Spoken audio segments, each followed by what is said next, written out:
How to draw a bunny. There's a circle for the head. Then do 2 little circles for the eyes. You do a curve up. Then one other and down. You color right here and on the other side. Just the same at the other eye.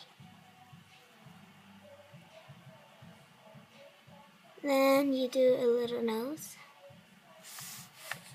I do 2 curves and another one. Then you do the whiskers, just 2 lines in each one. Then you do the feet.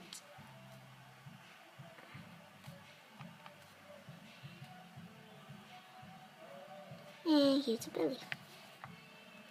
And this little puffy tail. 2 ears. And another ear, and maybe a little mini one right here inside. And just the same as the other one. And maybe you want to put a little carrot. And that's how you draw a bunny.